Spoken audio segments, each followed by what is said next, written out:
they'd be like, she's really fast, or she runs track. That was always the adjective or the description that came after the introduction of me. I liked being that person. And then all of a sudden it was completely stripped away from me, and I didn't know who I was anymore. I didn't know, who am I?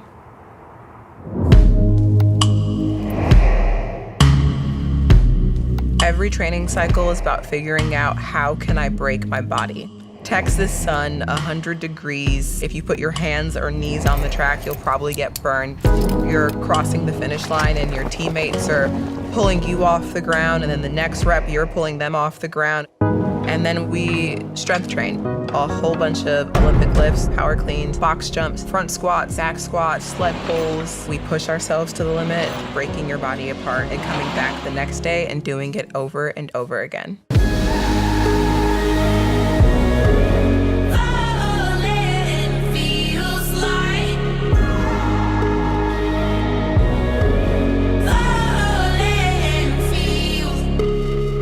In 2016, when we were at the Olympic Games and we were running the prelim of the women's 4x100 relay, our second to third leg dropped the baton. I was standing there at the anchor leg waiting to receive a baton that was not coming to me. And in that moment, I had that thought of like, wow, I've trained what feels like your whole life for a moment that now seemed to be gone and stripped from me within the blink of an eye. So it takes you to a place of realizing that you have to make what you do worth it. As the story goes, we got to rerun and run by ourselves, and we made the final, and we came away with a gold medal in the 4x100 relay. I was ecstatic. I was on top of the world. But I was coming back to Austin, Texas, knowing that I wanted my life to look different. I didn't want to be the same college girl. I didn't want to keep being around those same group of people. I didn't want to keep partying. I didn't want to continue being that person. But I was also scared. I was scared of feeling alone and lonely and not having anyone and not knowing what I was going to do next. I got invited by my friend, Emmanuel Acho. He'd actually be mad at me for saying friend, by my best friend, Emmanuel Acho, to come to a game night. And I was hesitant at first, and I was like, okay, I'll come to this game night. And I walked into a room full of people who were complete strangers to me, but that was going to become my new spiritual community, a community of people who have very little in common besides our love for game nights and our love for Jesus, who were going to become exactly what I needed.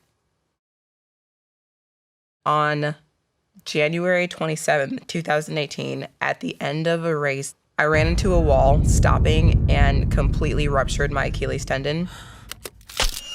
The Achilles is the strongest tendon in the human body, and you need it to do literally everything. Walk, jump, crawl, climb stairs, stand up, sit down. I had it surgically repaired, but I was being told, hey, you might never be the same runner that you were ever again. This may be a career-ending injury for you.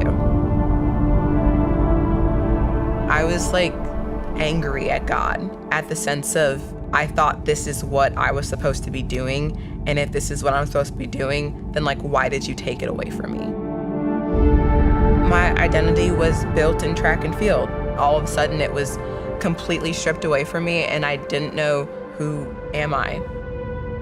I'm so independent and used to doing everything completely on my own, and I was at a point where I had to learn to ask for help.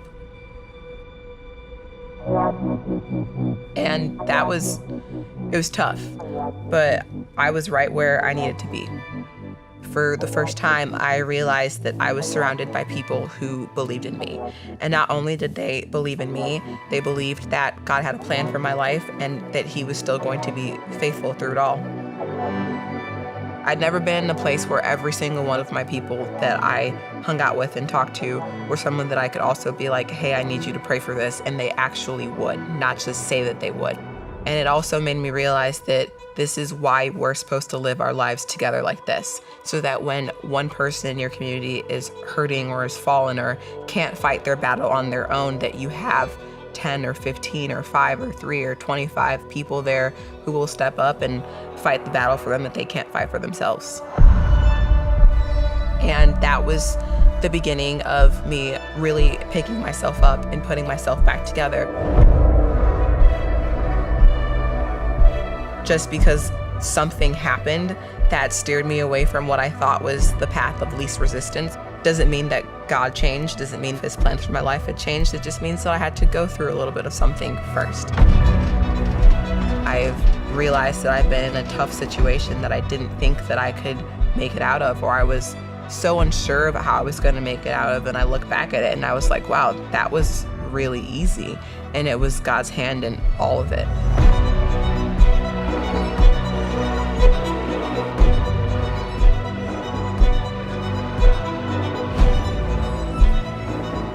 Prior to my injury, I was always focused on breaking my body down, and now I had to focus on putting my body back together.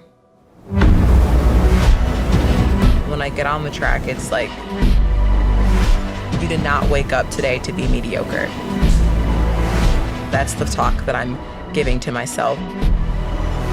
You can do this. You only have one more rep. Take it every 50 meters. I wore my I am second bracelet. It would always just be there as like a, you're not doing this for you. This is not your thing that you're doing, and like, you have to keep going.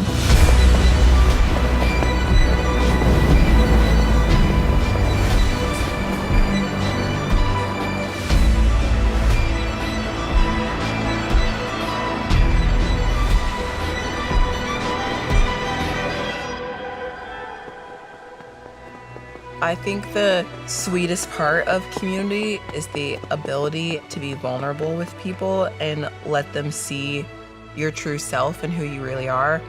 And without Jesus Christ, I would not be who I am, I would not be where I am, and I would not be doing what I'm doing. Everything in my life has become solely because of who Jesus is and who He continues to be. My name is Morolake Akinosun, and I am second.